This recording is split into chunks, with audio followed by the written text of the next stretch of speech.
Bună ziua frumoși mei vărsători, bine ați venit dragii mei. Astăzi facem etalarea generală pentru luna februarie 2025.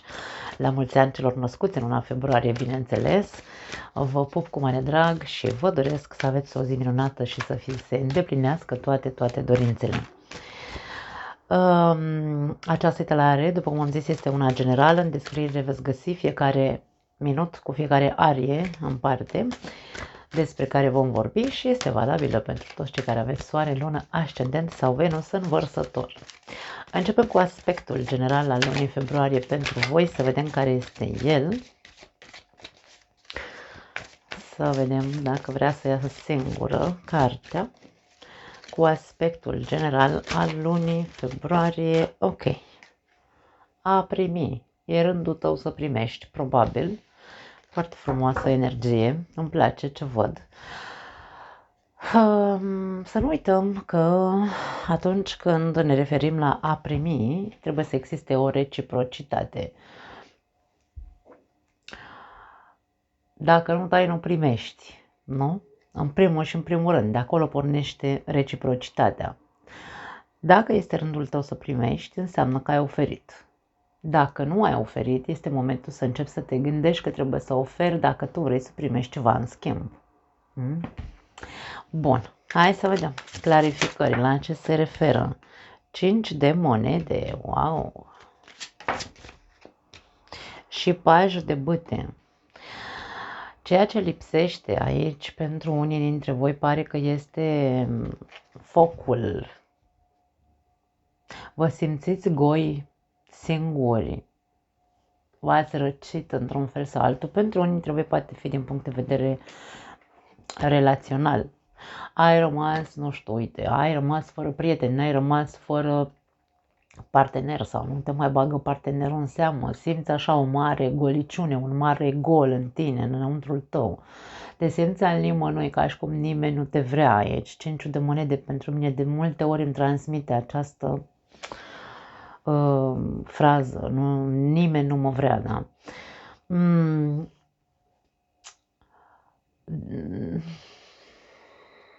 E ca și cum ai fost părăsit sau te simți părăsit și ai nevoie. Paj de bâte. Bâta înseamnă vitalitate, bâta înseamnă chef de viață, bâta înseamnă atracție, pasiune, curiozitate, joacă, da? Îți lipsesc toate aceste lucruri în viața ta. Poate că e momentul să primești, dacă tu gândește-te cât de mult ai dat din ceea ce ție îți lipsește sau cât de mult ai dat până te-ai golit, atenție mare, pentru că aici este momentul să începi să te ridici la viață, cum ar veni, sau nu, ridici la viață nu sună corect românește, să te îmbărbătezi, vine să spun, și să pe să te gândești la tine, fii egoist. Dacă tu ai dat până n-ai mai putut și ai rămas în totalitate gol, pune mâna și tu ești singurul care poate să își umple din nou cupa, da? Trebuie să cauți lucruri care te pasionează, trebuie să cauți lucruri care te atrag, trebuie să cauți persoane cu care ai o conexiune, care te stimulează, care te inspiră și așa mai departe. Trebuie să-ți găsești un hobby ca să poți să începi din nou să aprinzi ceva în tine, să aprinzi cheful de viață, da? Să-l aprinzi, pardon. Dacă nu ai dat și nu faci altceva decât să-l sugi pe celălalt de energie și doar vrei, aici vei primi ceea ce dai. Așa că gândește-te bine. Aici, dacă vorbim despre iubire, da? Ca să ne înțelegem.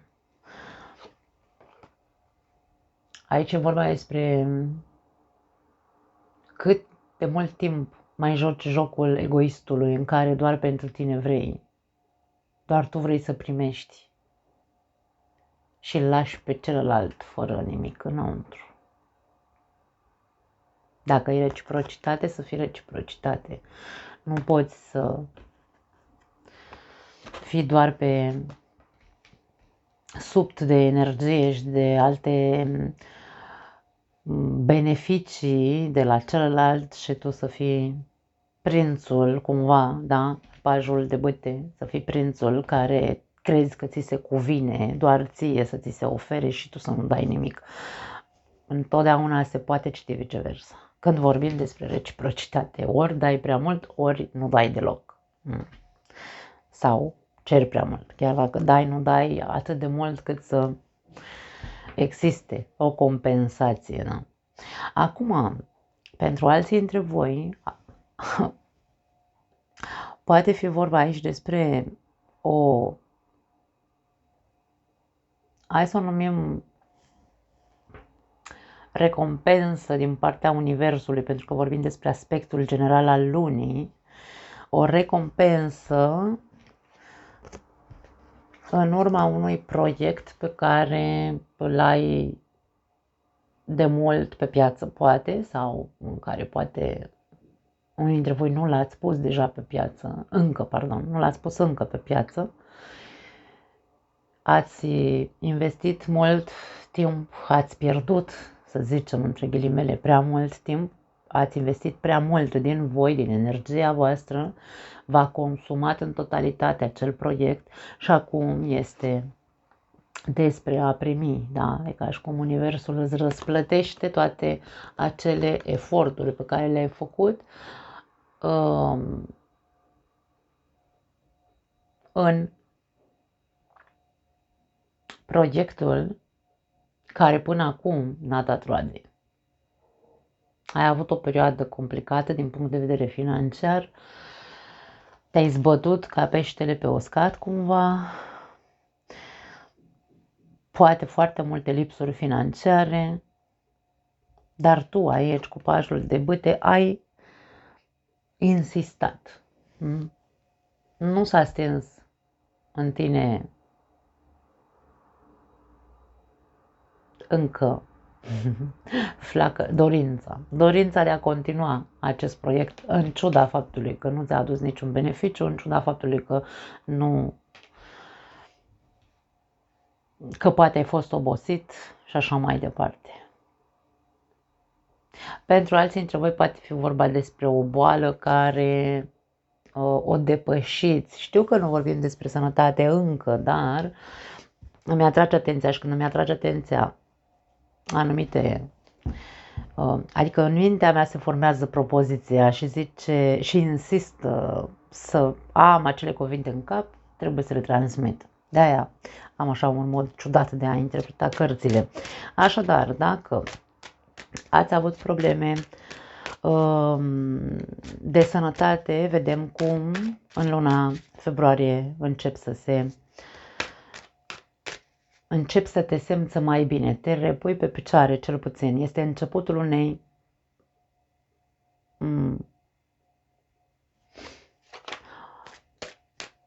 recuperări a forțelor, să spunem așa. Bun, hai să vedem energia ta în luna februarie, să vedem care este ea. Rege de bâte, ia uite, mult mai frumos. Avem pajul de bâte aici și regele de bâte în energia ta. Regele de bâte este un lider, este o inspirație pentru ceilalți. Regele de bâte mănâncă nașa. Pe deasupra e de bine, da? Regele de bâte este încrezător, este creativ, este acea persoană care își cunoaște valoarea. Îmi place energia ta. Am văzut-o și la Capricorn. Nu știu dacă ai de-a face cu Capricorn sau dacă tu ai planete în Capricorn. 10 de cupe, e foarte frumos. Wow, și 10 de monede, dragii mei. Energia voastră este una de strălucire, e ca și cum sunteți trup și suflet. Trup și suflet aici. Pentru ceea ce iubiți și pentru ceea ce doriți să dobândiți aici. Aici avem dorințele supreme. Toată lumea își dorește același lucru în această viață. Iubire în care să existe o familie fericită, da? visul fericirii împlinite, toată lumea să fie împlinită și fericită și visul abundenței, să nu ne lipsească nimic.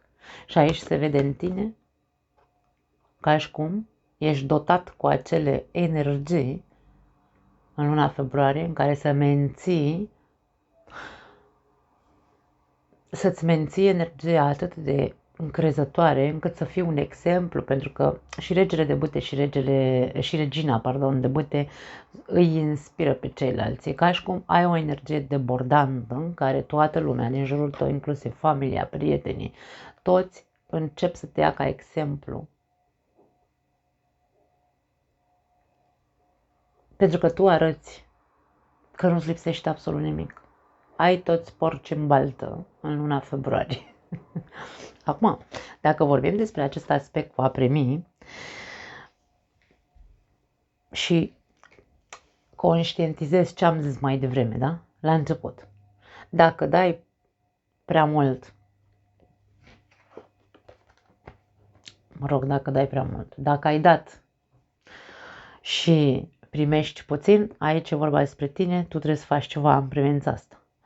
Dacă vrei doar să dai și îl sugi pe celălalt de energie, aici din nou este tot despre tine. Dacă tu faci munca care îți corespunde să o faci cu tine, ca să vezi unde ești, pe ce poziție ești, pe dau prea mult sau iau prea mult sau cer prea mult.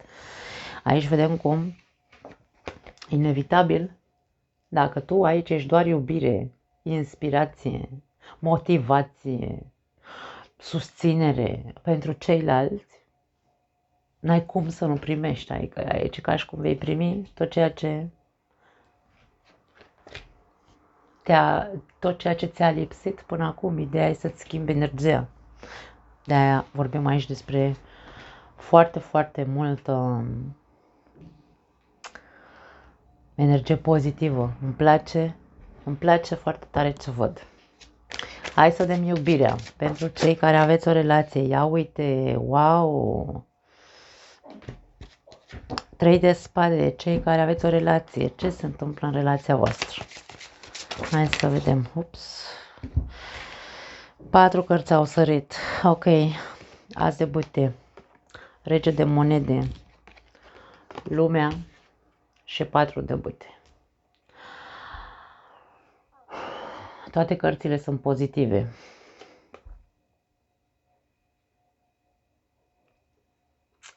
Trei de spade este cartea durerii, cartea dezamăgirii, cartea fricilor, a eșecului, a rănilor care nu s-au cicatrizat, care încă sângerează. Ce s-a întâmplat în viața voastră de cuplu?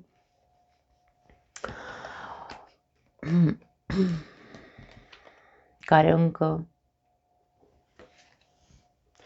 încă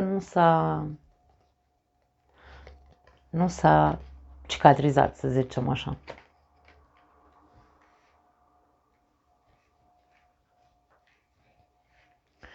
Unii dintre voi sunteți atât... Acum, când vorbim despre cupluri, să nu uităm, se poate citi viceversa. Aici poate fi energia ta sau poate fi energia partenerului de cuplu.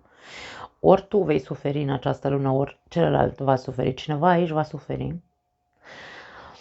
Pentru că va exista probabil o discuție foarte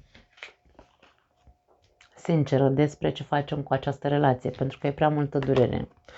Prea multă durere sau prea multă dezamăgire, da?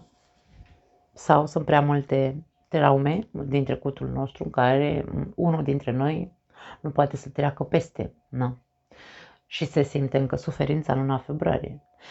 Aici discuția va fi despre ce facem. Dăm o șansă, mai dăm o șansă acestei relații sau o închidem? Lumea, da? În principiu aș spune că este vestea, dacă vreți, este încasată cu durere.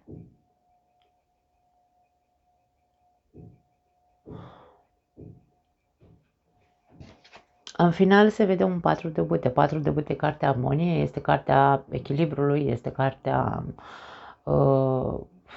împăcări într-un fel sau altul, la fel cum este și asul de bâte.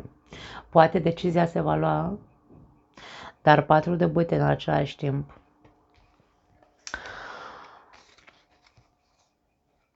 implică anumite schimbări. Pentru că dacă încă supurează o rană din trecut și o punem în discuție, nu putem să o punem în discuție fără să fim realiști. Să nu discutăm ca să impulsiv, discutăm ca să construim. Să vedem dacă cea mai bună decizie este să mergem mai departe, da? Mai dăm o șansă sau să închidem. Pentru că nu se mai poate. Da.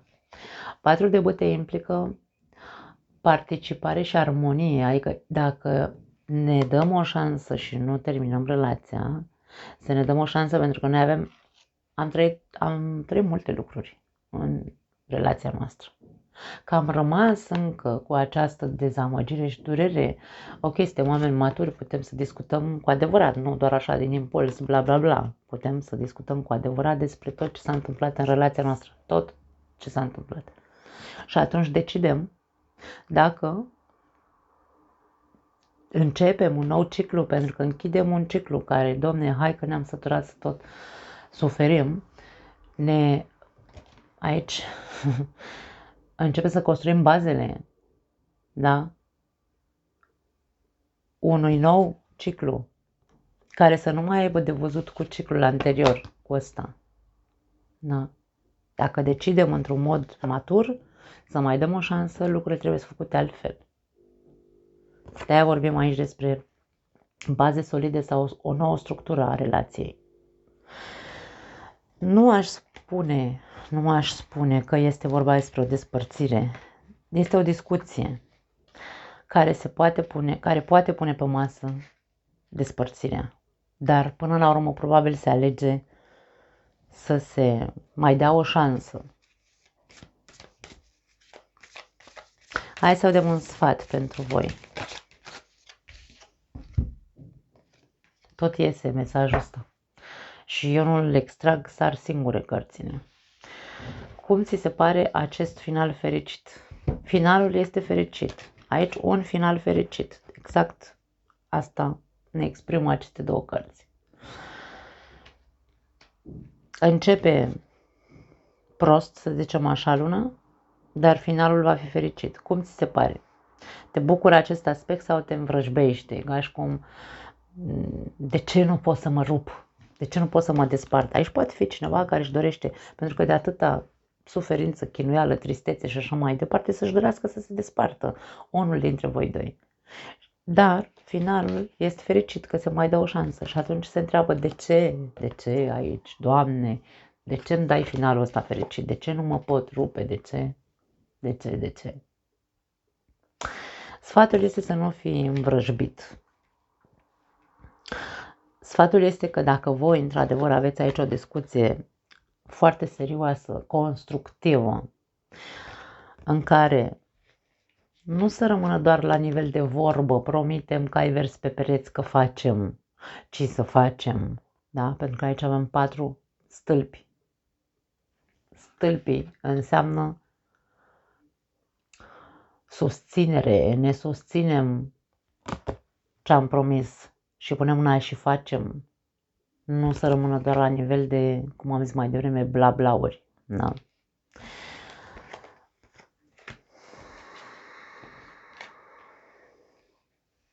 Incert, aș spune aici la unii dintre voi, această secțiune pentru cei care aveți o relație. Pentru că este unii dintre voi, într-adevăr, veți construi, dar veți fi încă revoltați cumva.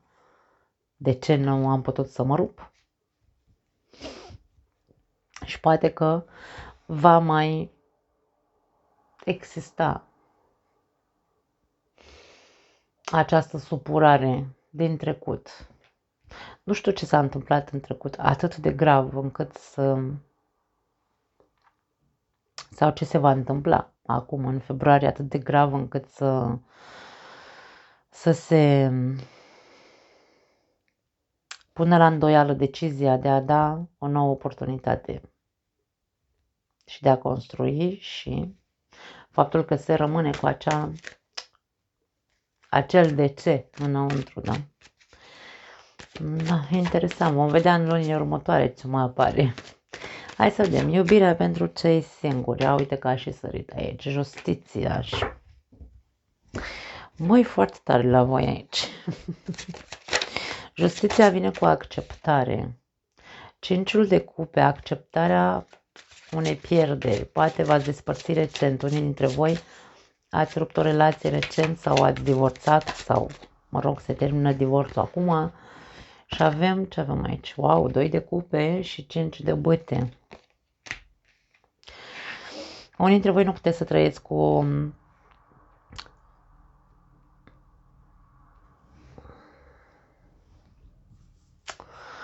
nu puteți trăiți cu gândul, da? Adică să acceptați ideea că v-ați pierdut sufletul pereche.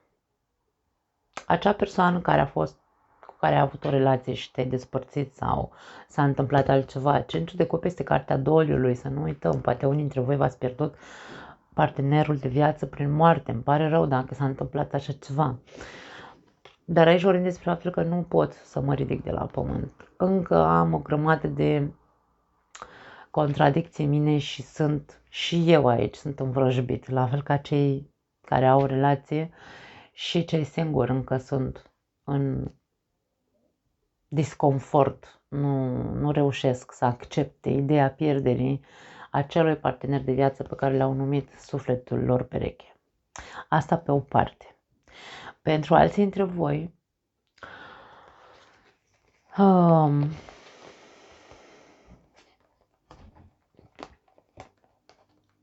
aș spune că voi sunteți convinși aici, pentru că, în general, cartea Justiția vine cu convingerea că am dreptate, e adevărul, cumva, da?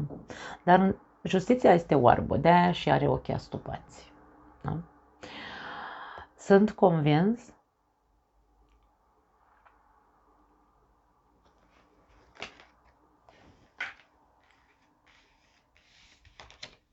că nu mi voi mai găsi niciodată o persoană potrivită pentru mine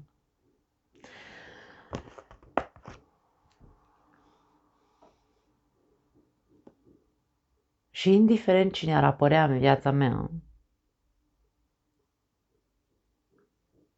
eu cumva, e ca și cum sunt tot timpul în opoziție, da? În gardă, nu neapărat în gardă, dar e ca și cum apare cineva care te place, îți spune lucruri, nu știu ce, și tu, dintr-o dată, ce faci este că începi să cauți nod în papură, ca și cum te pui împotrivă. Ce zice? Zice un lucru frumos, tu zici, du-te mă, mai lasă-mă cu vrăjelile voastre, că toți sunteți la fel, bla bla bla.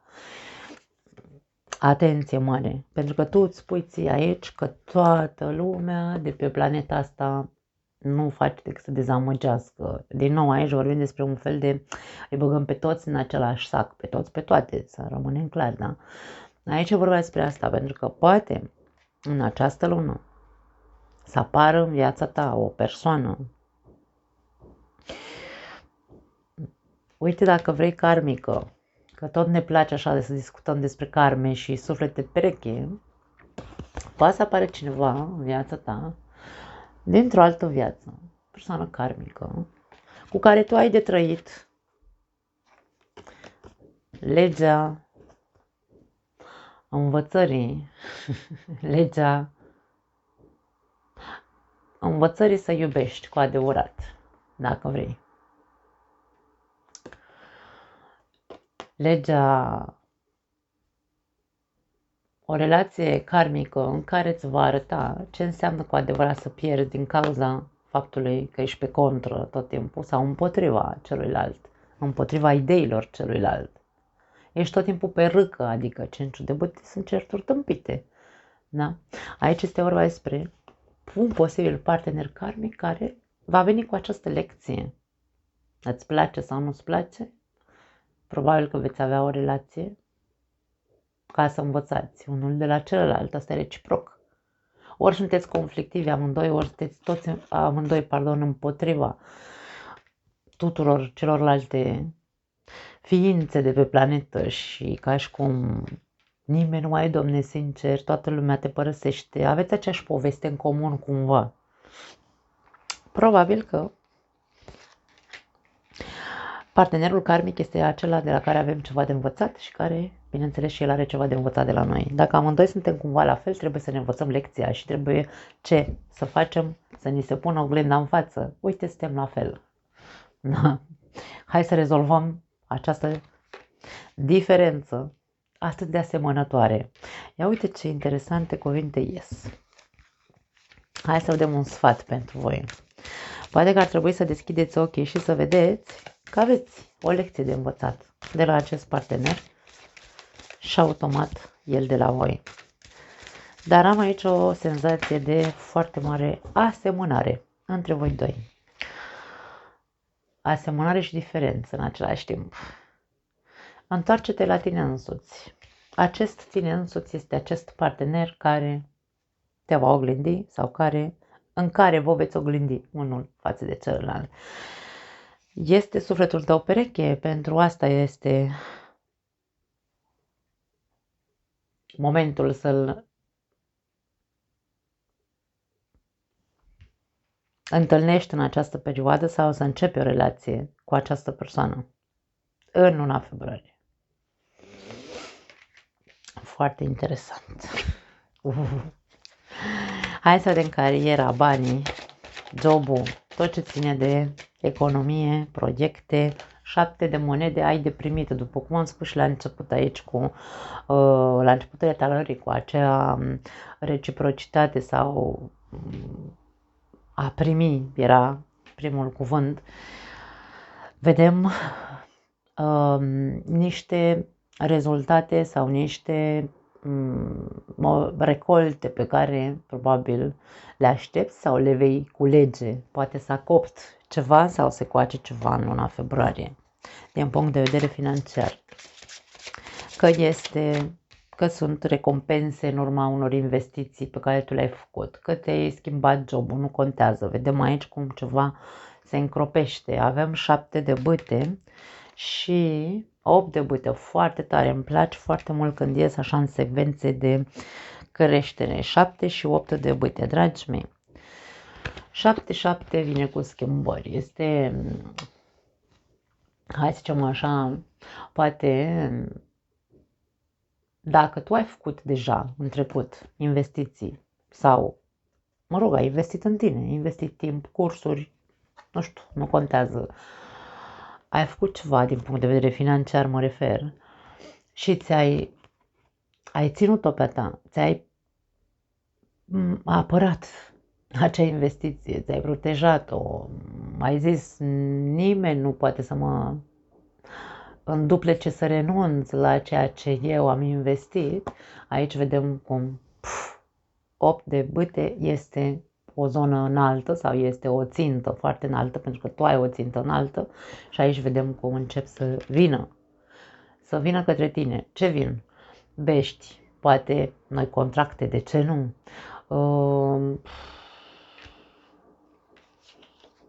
Mesaje foarte multe, multă comunicare, vorbește lumea despre tine, de ce nu?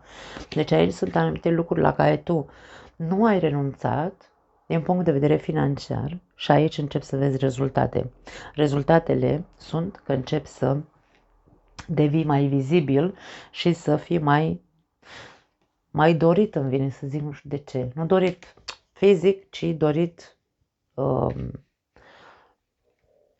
pentru că ești foarte creativ, probabil, da? Dorit de mai multe firme, poate să fie și asta, de ce nu? Foarte interesant aici. Pentru alții dintre voi aveți așteptări care nu vi se împlinesc cumva, pentru că 7 de bâte tinde întotdeauna să fie un nu, un obstacol în calea noastră. Și dacă tu, la locul de muncă actual, aștepți să, nu știu, uite, habar n-am, să ți se mărească salariul, să ți se urce, să te promoveze sau ceva de genul. Vedem că nu se va întâmpla acest lucru și optul de bâte ne arată că dacă lucrurile se frânează sau nu ți se împlinesc așteptările, mai ales dacă tu ai făcut investițiile în locul ăla de muncă, ai stat și ai făcut tot ce ți-ai împlinit sarcinile, să spunem așa, și tot timpul este negativ atmosfera acolo sau niciodată nu ești tu primul pe listă să fii promovat, aici vedem cum probabil ar trebui să țintești mai sus cumva. Optul de bâte spune la ce să stai să te mulțumești cu un job în care tu investești, dar nu primești sau întotdeauna primești un răspuns negativ, să zicem. Nu e momentul acum, stai că nu știu ce, îndreaptă-te către altceva. Pune-mi la și caută. Optul de bâte este căutare, este comunicare, este statul pe, nu știu, LinkedIn, probabil, LinkedIn, nu știu cum se spune românește, da? Cam așa ceva.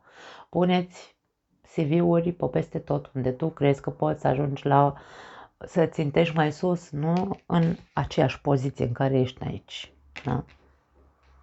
Pentru alții dintre voi pot fi cursuri, poate vi se cere să faceți cursuri pentru a fi promovați. Dacă vi se cere să faceți cursuri, să faceți niște investiții, nu fiți scârțari să nu scoateți banii din buzunar, pentru că aici refuzul poate fi al tău. E ca și cum, da, mie cursuri mai îmi trebuie acum, la vârsta mea, trebuie să stau, să umblu, zic, da?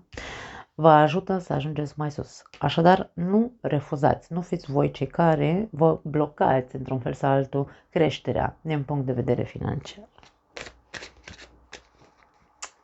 Foarte frumos. Hai să vedem sănătatea. Ok. 4 de spade și 2 de monede. Atenție, cu sănătatea nu te văd bine. Este prima zodie. Prima în care văd lucruri de la sănătate. N-am văzut la altă zodie. Urâte în ce sens? Când a fost ultima oară când te-ai odihnit cu adevărat? Când a fost ultima oară când ai dormit cu adevărat 8 ore? Ai foarte multe. Acum poate să fie pentru unii dintre voi, cei care sunteți în cuplu, poate să fie din cauza stresului din cuplu, problemelor, sângerărilor, da? Dezamăgirilor. Și aici vedem cum te consumi, ești consumat psihic. Aici se spune atenție mare pentru că te poți duce la vale. Ești deja n-aș spune cu un picior în groapă, 4 de spade poate fi o carte a bolii și ea. Avem 5 de monede, să nu uităm că am simțit nevoia să spun ceva și despre sănătate la începutul etalării. Cei care vă regăsiți din punct de vedere al sănătății în acest context, aici tindeți, e ca și cum vi se cere, luați-vă o pauză, dar o pauză mentală. Nu vă mai gândiți la ceea ce vă macină și ce vă termină psihic, pentru că tot ceea ce gândim provoacă o senzație în noi. Da? Asta este psihologie. Gândurile noastre provoacă un sentiment, sentimentul nostru provoacă o acțiune, acțiunile noastre provoacă senzurile provoacă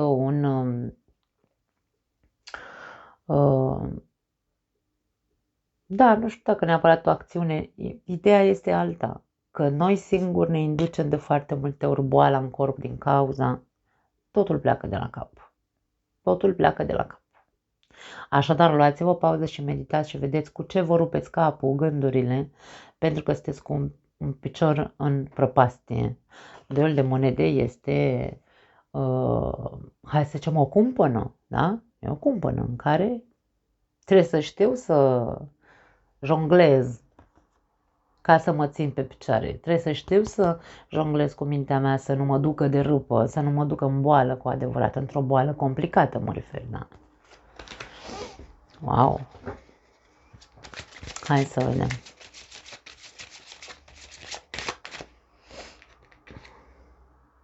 7 de cupe.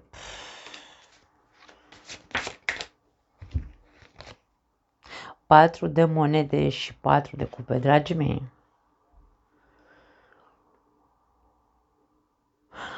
Avem și 4 de bute la cei care aveți o relație. Foarte interesant, la voi multiple. Ia stai așa să vedem. Nu știu de ce mi-atrage atenția aspectul ăsta. Avem 3 de 4, 3 de 7,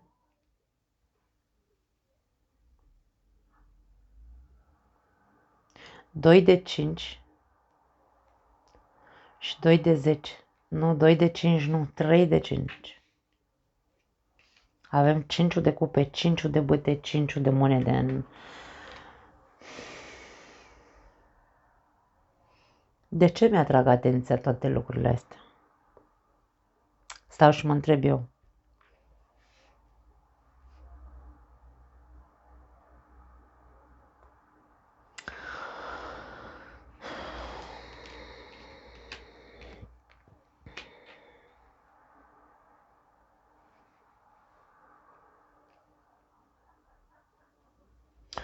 Din punct de vedere al sănătății, totul se întâmplă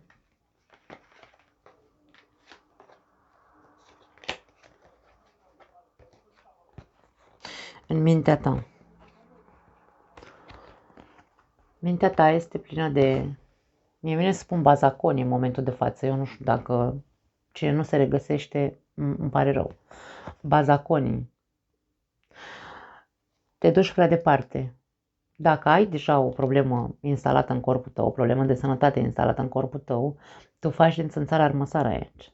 Exagerezi foarte tare. Te duci, wow, nu știu, poate nici măcar n-ai primit rezultatele, de exemplu, unor analize, că tu deja zicea, aoleu, gata, sunt cu un picior în groapă, mă duc pe coc, am cancer cu metastază, bla, bla, bla. Atenție, atenție, te duci prea departe. 4 de monede și 4 de cupe. Ne spun aceste cărți că ai tendința să fii prăpăstios, ai tendința să fii pe negativ tot timpul. Hai să numim trist și apatic. Nu vezi niciodată un lucru pozitiv când e vorba despre sănătate sau aici emoțiile tale sunt foarte implicate. Deci tot ce s-a întâmplat, pentru că am pornit de aici discuția, da? Dacă tu ai în momentul de față o problemă de sănătate, este pentru că nu te mai odihnești, pentru că nu îți potolești gândurile, pentru că nu dormi, pentru că probabil nu mănânci, nu mănânci bine cel puțin, nu mă refer să nu mănânci sănătos, nu mănânci o dată pe zi, de exemplu. Da? Și apoi tot timpul ce faci este că stai aici în gânduri. Gânduri, emoții negative și așa mai departe. Asta este fixismul tău în perioada asta cel puțin sau vii dintr-o perioadă de genul ăsta. Te-ai transformat într-o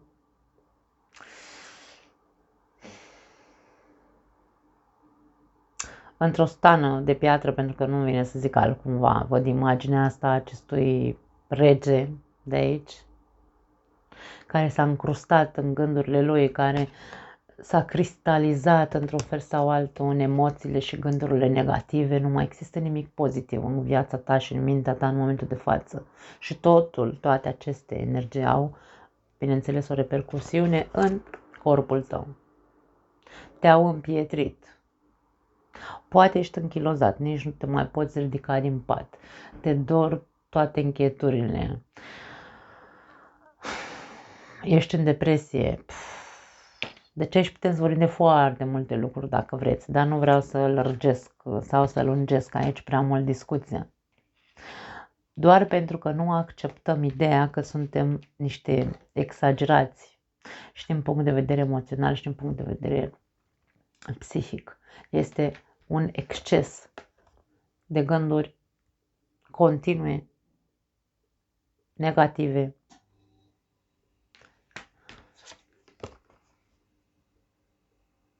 Și o apatie continuă. E un cerc aici. E un cerc în care te-ai cristalizat cu totul.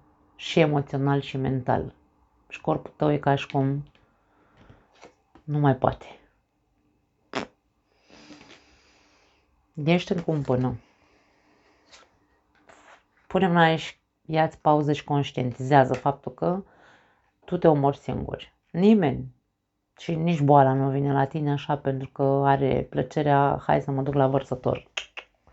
Tu ești cheia aici. Trebuie să te deconectezi în totalitate. Ești veșnic nemulțumit, îmi vine să spun. Atenție mare aici. Veșnic nemulțumit. Eu idealizez ceva, vreau să fie, uite așa, viața mea, nu știu ce spui tu acolo, povestea, telenovela pe care ți-o spui, vreau să fie nu știu cum, și te alimentezi din... Nimic nu-mi iese, numai mie mi se întâmplă, de ce eu nu pot să fiu nu știu cum, de ce eu nu pot să am nu știu ce, ceea ce aici visezi, da? Și tot timpul ești în bucla asta. Taca, taca, taca, taca, uite așa e capul tău, numai pe problema aia. Deconectează-te că te duci ori la nebuni, ori la spital, unde poate o să fie, să spunem așa, boala deja declanșată și e păcat. Ok. Hai să vedem. La ce să fii atent sau provocarea în această lună. 10 de monede. Trebuie să fii atent la familie și la bani. Ar putea să fie o altă variantă. Dar la familie ca nucleu, adică tu trebuie să fii cu ochii pe casă, pe familie și așa mai departe. Cavaler de monede, trebuie să contribui, trebuie să fii și tu cel care oferă și care muncește pentru această familie sau bunăstare. Avem ce asta, regina de cupe și nebunul. Aici este vorba despre, trebuie să fii atent la atitudinea ta în ceea ce privește familia. Am văzut că energia ta este a regelui de bute, cum am spus mai devreme, mergeți la secțiunea energia ta și acolo ascultați încă o dată dacă aveți nevoie. Aici vorbim despre provocarea vine pe partea de familie sau la ce trebuie tu să fii foarte atent în luna februarie este pe familie, pe bunăstarea familiei. Cu ce participi tu la bunăstarea acestei familii? Faci puțin sau faci mai mult? Pentru că cavalerul de monede nu faci foarte tare. Faci acum ceva, mai dă cu picăturica încă o dată peste o săptămână sau două. Nu e foarte... Da, este foarte importantă familia pentru acest cavaler de monede, dar asta nu înseamnă că este foarte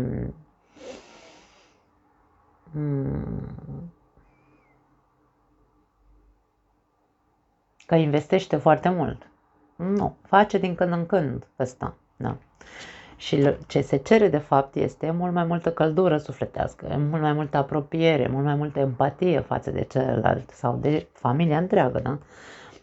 Nu mai avem nevoie de superficialitate. Aici cu nebunul e ca și cum asumă-ți, pentru că aici pare că nu-ți asumi rolul de a construi din punct de vedere palpabil și emoțional, da?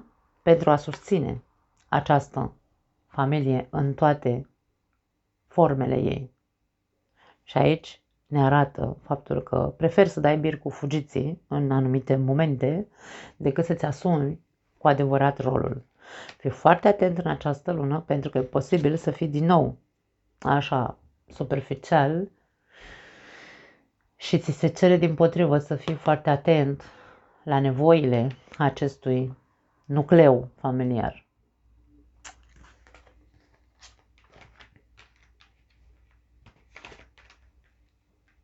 Dacă e vorba despre bani, aici fii foarte atent în ce îți investești banii și ce tip de proiect vrei să pornești, pentru că e nevoie de perseverență cu acel proiect.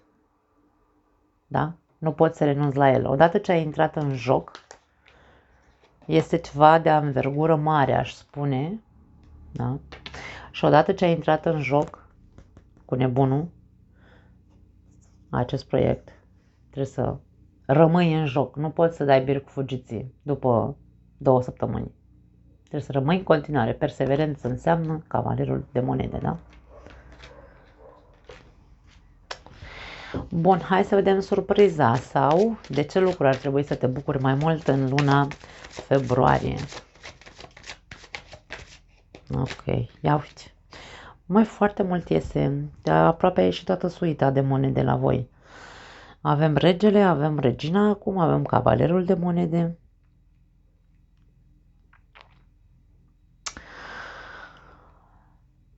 Surpriza sau de ce ar trebui să te bucuri mai mult. De tot ce înseamnă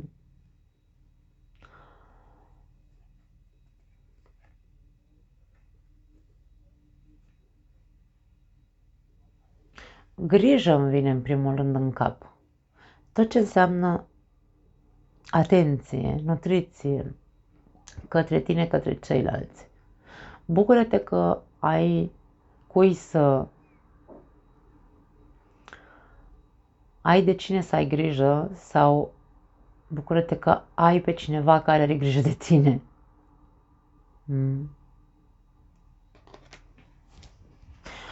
Foarte interesante mesaje la voi, dragii mei. Magicianul.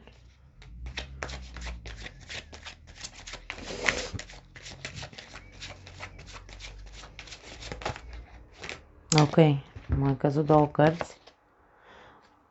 Pajul de monede și pajul de spade.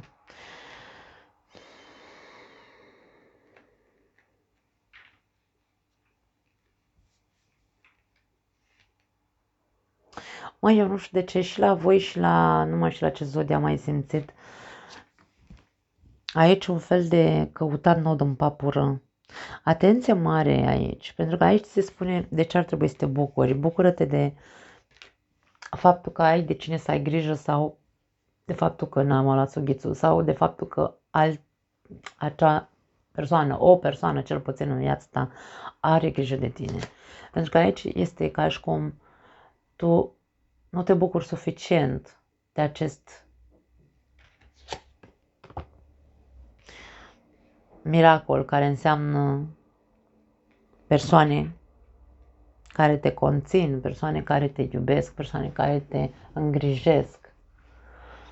Nu te bucuri suficient de mult. Și e ca și cum cauți tot timpul motive să nu fii în contextul ăsta. Cauți motive să, da, să dai cu piciorul. Nu te bucuri de tot timpul ești în căutare de altceva, tot timpul ești cu ochii în altă parte, tot timpul ești în habar n-am.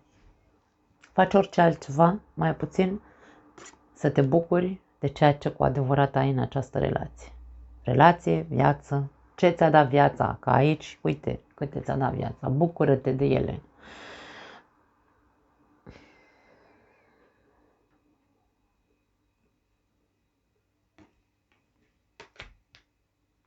Da. Nu simt altceva.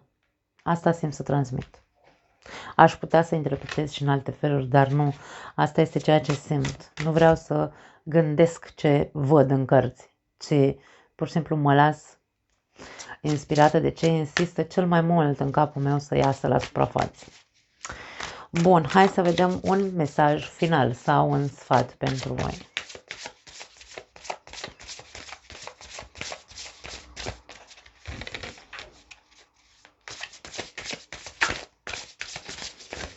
Nu vrea să iasă.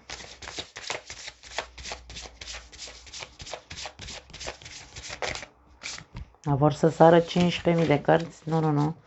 Vrem una singură. Ok, în sfârșit. Avem 6 de cupe. Și sarii lipseau din această etalare.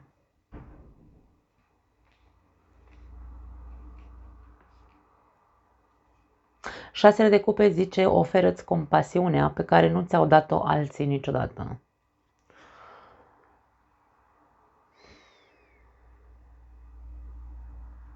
Această persoană se duce și își cumpără un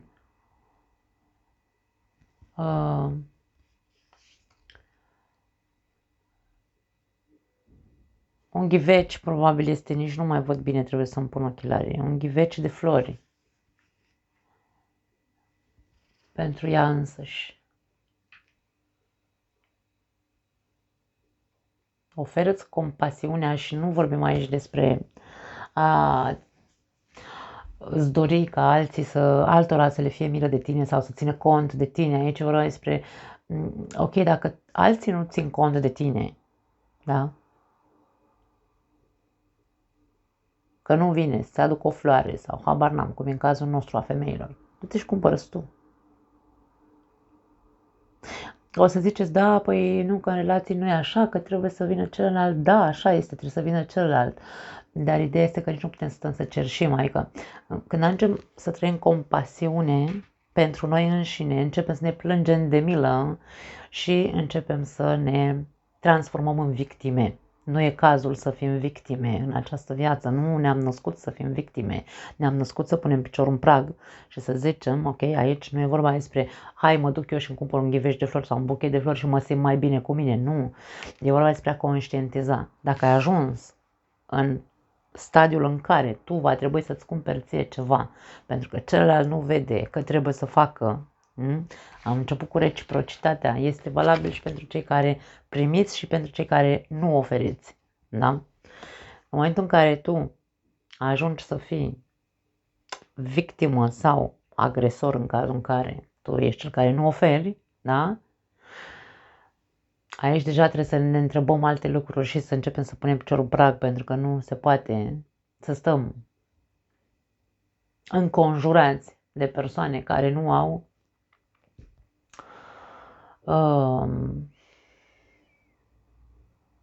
care nu vor să ofere. Pentru că de-aia vorbim, primul card a fost reciprocitate sau a primi. Avem două mâini, aceeași cupă, care a contorci așa, tot dracul ăla este, da, cu toate că pare invers. Dar e vorba despre dăm și primim, n-avem cum, n-are cum să lipsească.